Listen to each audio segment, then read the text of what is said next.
Hello, I'm Nathaniel Horvath, and I'm going to present to you today Climate Refuge, Thermal Comfort in Urban Microclimates. We've all heard about climate change and the effects that it is playing in our everyday lives. Growing up in the Midwest, I never really knew how much of an impact that it had around the globe. The 2018 Global Report on Internal Displacement states that 16.1 million people were affected by weather-related events, and the top three countries affected were Cuba, the Philippines, and China. Locally, as a result of higher moisture content in the atmosphere, we are starting to see the slight increases in rain and snowfall, making for more uncomfortable winters. As a student to landscape architecture, I ask, how can infill layouts improve thermal comfort indexes in the cold weather regions of the upper Midwest? I begin to answer this by studying local building configurations and landscapes. In some earlier research, I was able to find a thermal sensation calculation developed by N. H. Wang in 2015. Through weather data collection, calculation, and some simple comparisons, I have determined that buildings in the shape of an L create pockets on the southeast side that are 130% more thermally comfortable. These pockets are directly opposite to the winter winds of the Midwest and is more exposed to the sun pattern throughout the region.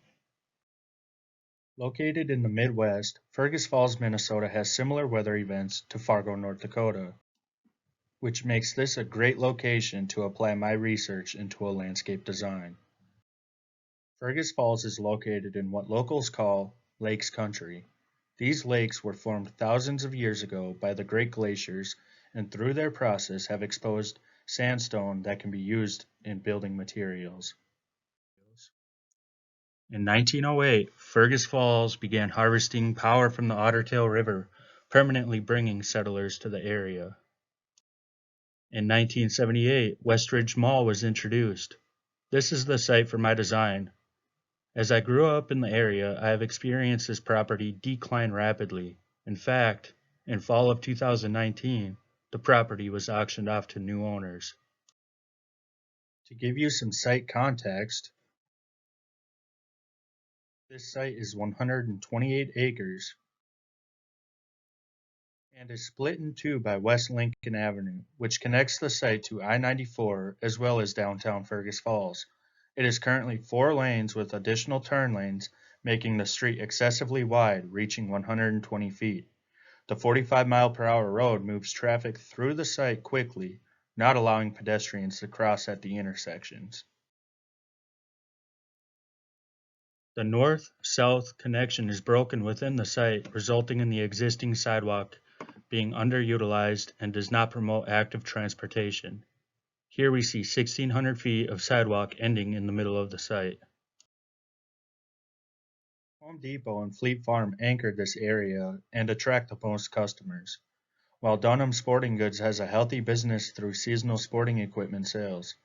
Westridge Mall, the placemaker, is virtually empty, only hosting a few small businesses, including the movie theater. Some restaurants, including a local Chinese buffet and sports bar, bring people onto the site for lunch and dinner.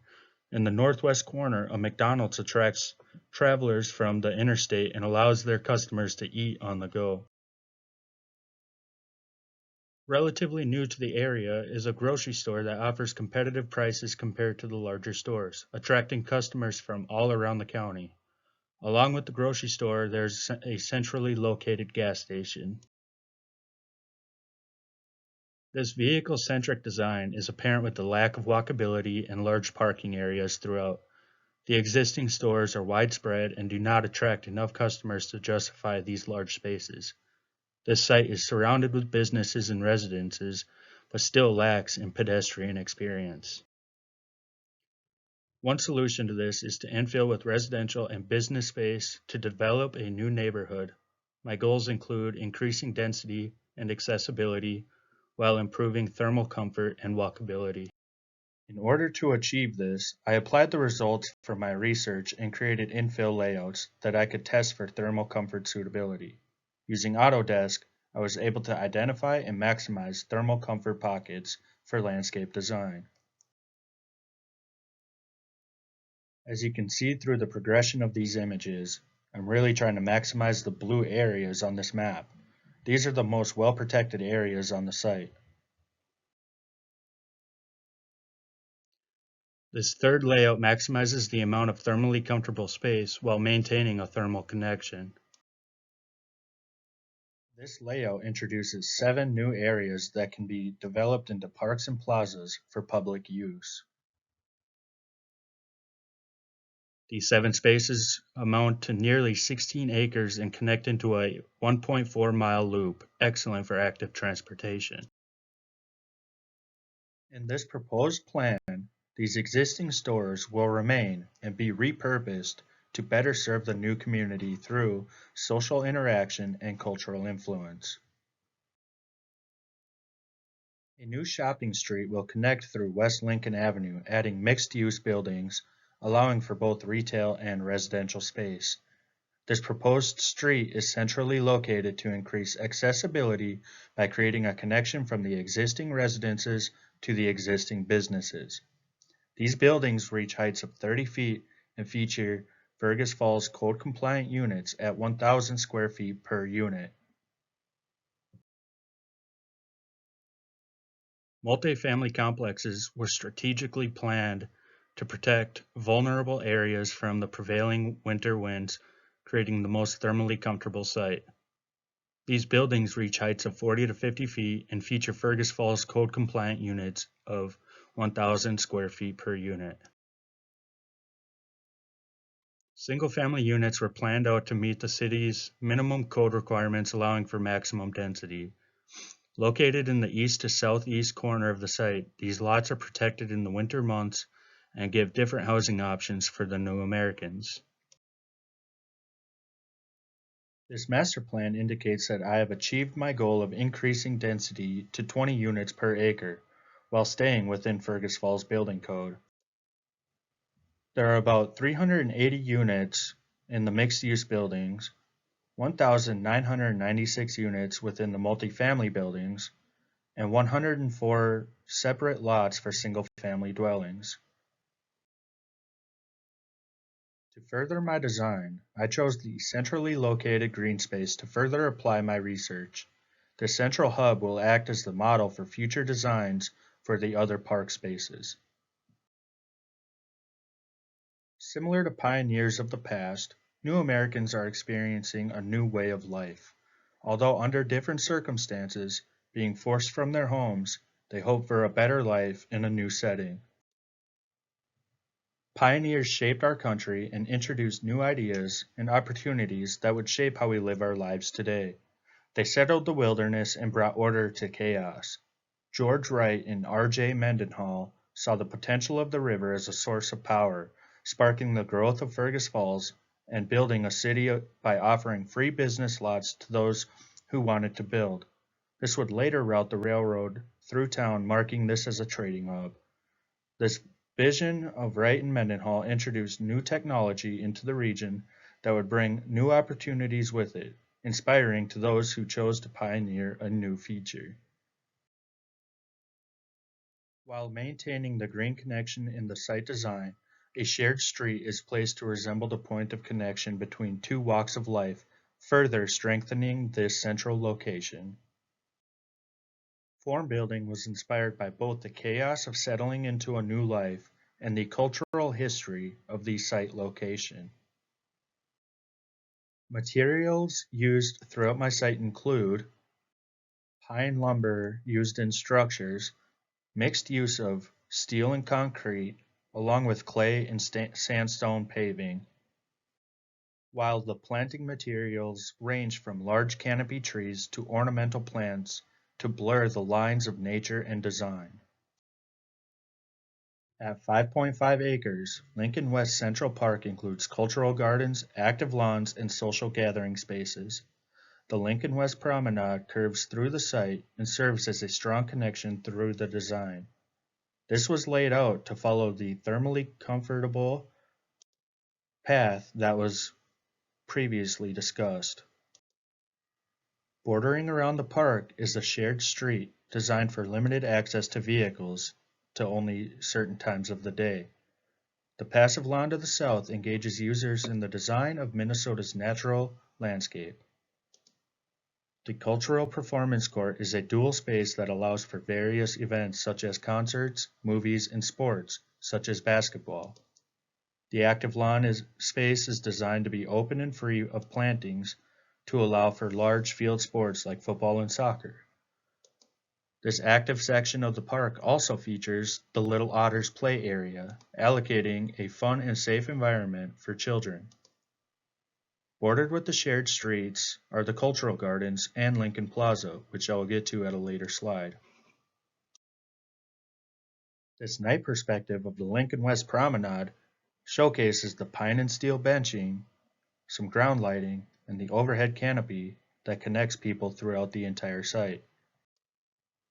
Called out in the promenade are sugar maples. These are to be limbed up to allow for easy walkability underneath, but they were selected for their great fall quality. This dual functioning court acts as a viewing court for stage performances, a basketball court, and a cultural design, which makes it a great location to host any event. In the Culture Gardens, bright plantings surround the self-reflection circle and connect new Americans to their original cultures. The radial design places focus on the center, creating an outdoor room, where a monument sparks reflection. The paths allow for uninterrupted passing for pedestrians and uses sandstone pavings to connect back to the location of this site. Planted throughout are evergreens that will keep this space activated in the winter months. Near the promenade, a viewing lawn is sloped up to allow for longer sightlines through the garden, allowing the user to experience the site as a whole.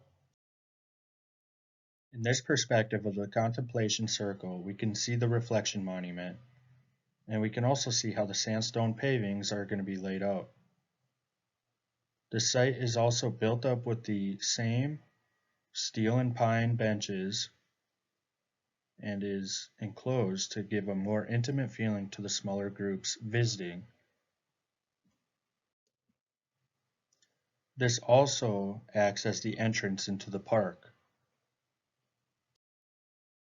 Lincoln Plaza is the connection between public and private, hosting the sandstone terrace and the glacial mounds.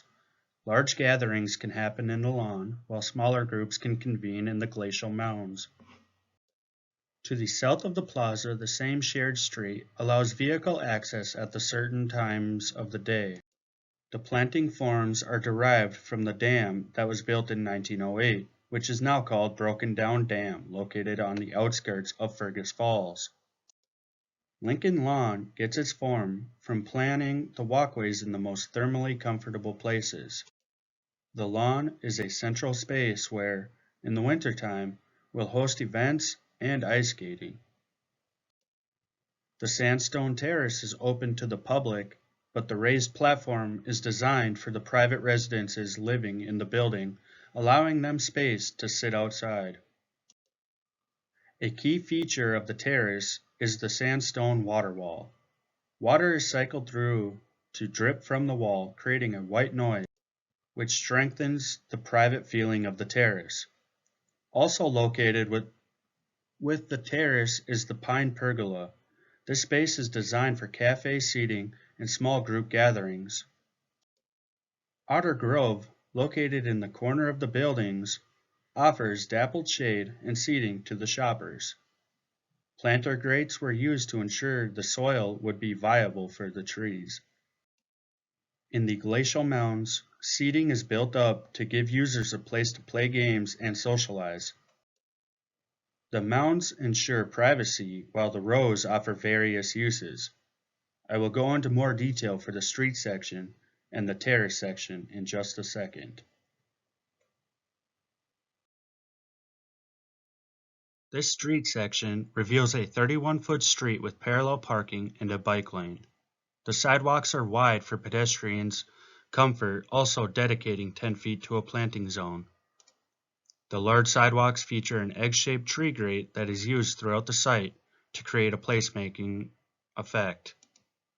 The buildings follow the previous plan to dedicate the first floor for retail space and the remaining 2 stories for residential space. In this plan, I am using a cathedral elm to shade the streets. In the sandstone terrace, a pine pergola is designed for summer shade while allowing sun to come through in the winter. Sandstone block builds up the retaining wall, and an interactive water feature pumps through to create a white noise, giving the terrace a more private setting. Lining the lawn, catalpa offers tremendous shade to both the terrace and the lower walkways. Concrete pavers are used on the terrace to complement the sandstone wall in both form and color, and helps to break up the space for different groups to gather in one place.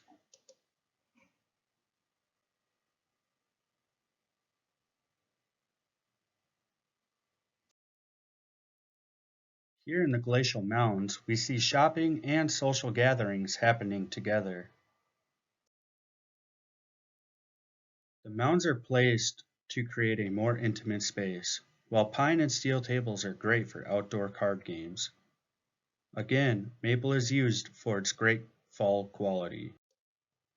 The concrete is banded with sandstone pavers with forms derived from the Lincoln lawn.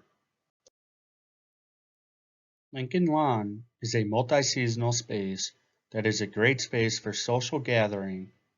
Capped with evergreen plantings, this lawn is attractive for winter ice skating. The concrete walks are banded with sandstone pavers as well that visually drive the eye around the plaza.